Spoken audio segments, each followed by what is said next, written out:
المرسلين وعلى آله وصحبه أجمعين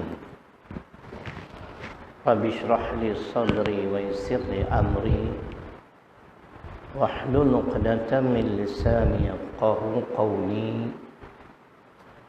ولا حول ولا قوة إلا بالله العلي العظيم. Muslimin hadirin yang dirahmati Allah Subhanahu wa taala, sebelum kita semua lupa, kita niat i'tikaf dulu. Mudah-mudahan mendapat ganjaran daripada Allah Subhanahu wa taala. Di dalam sebuah hadis riwayat Imam Muslim, Nabi sallallahu alaihi wasallam bersabda, "Bada'al Islamu ghariban wa sayaudu kama bada'a ghariban." Fatuba lil ghuraba. Hadis ni tuan-tuan dikaitkan dengan peristiwa akhir zaman. Yakni apa yang akan berlaku di akhir zaman ke atas umat Islam.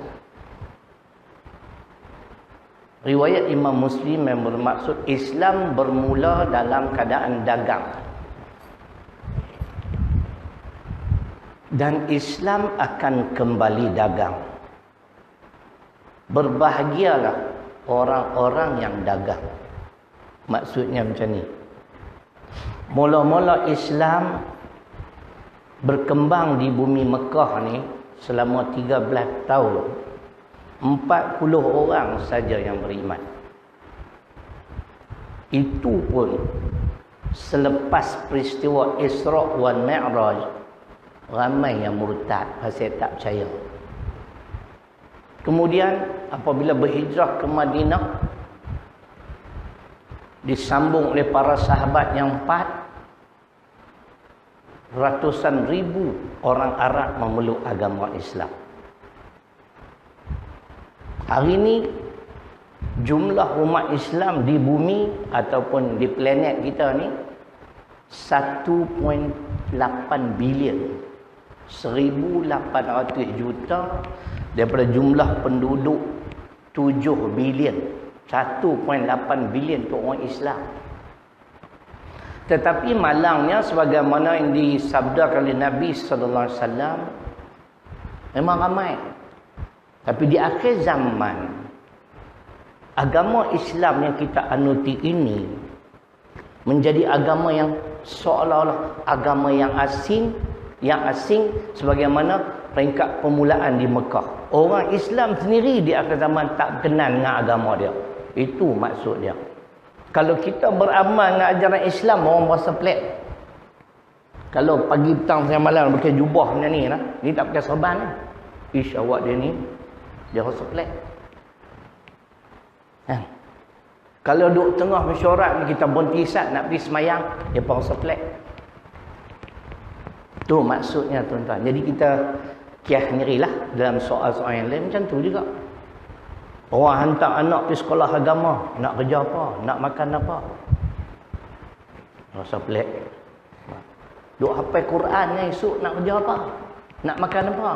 Saya jawab, makan nasi lah, bahlul oi. Kita orang Melayu nak makan apa? Takkan nak makan chicken chop.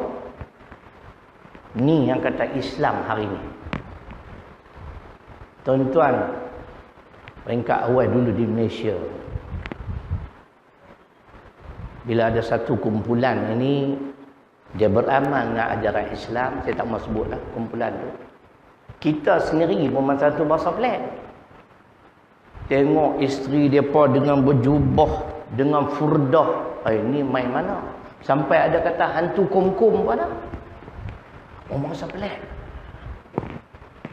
Itulah nasib Islam di akhir zaman. Walau bagaimanapun Nabi sebut fatuba lil ghuraba. Siapa-siapa yang terus-menerus beramal dengan ajaran Islam di akhir zaman, orang tu orang yang cukup betul. Kalau nak ambil ayat Quran ada yang boleh kita kaitkan juga, wa ma Muhammadun illa rasul qad khalat min qablihi rusul afa immata aw qutila in qalabtum ala aqabikum wa man yanqalim ala aqibai falan yadurrallaha syai'a wa sayajzillahu syakirin. Ali Imran surah ketiga ayat 144. Maksudnya, dan Muhammad sallallahu alaihi wasallam itu hanyalah seorang rasul. Cuba dengar. Makna bagi saya ayat ni boleh dikaitkan dengan hadis tadi. Sesungguhnya telah berlalu beberapa orang rasul sebelum baginda sallallahu alaihi wasallam. Apakah sekiranya beliau wafat atau terbunuh di dalam peperangan, kamu semua nak kembali ke belakang, nak meninggalkan ajaran Islam, alasan Muhammad dah tak ada orang, nak amal apa lagi? Allah sebut, sesiapa yang kembali ke belakang, meninggalkan ajaran Islam dengan alasan Muhammad telah wafat dan sebagainya, maka sesungguhnya mereka, kata Allah, tidak mampu memudaratkan Allah walaupun sedikit. Di penghujung ayat, wasayajzillahu syakirin, dan Allah akan memberi ganjaran kepada orang-orang yang bersyukur. Apa bersyukur di sini? Orang-orang umat Muhammad yang terus-menerus berpegang teguh, beramal, berpedomankan Al-Quran dan As-Sunnah. Ni hari kita lah ni. Boleh bang?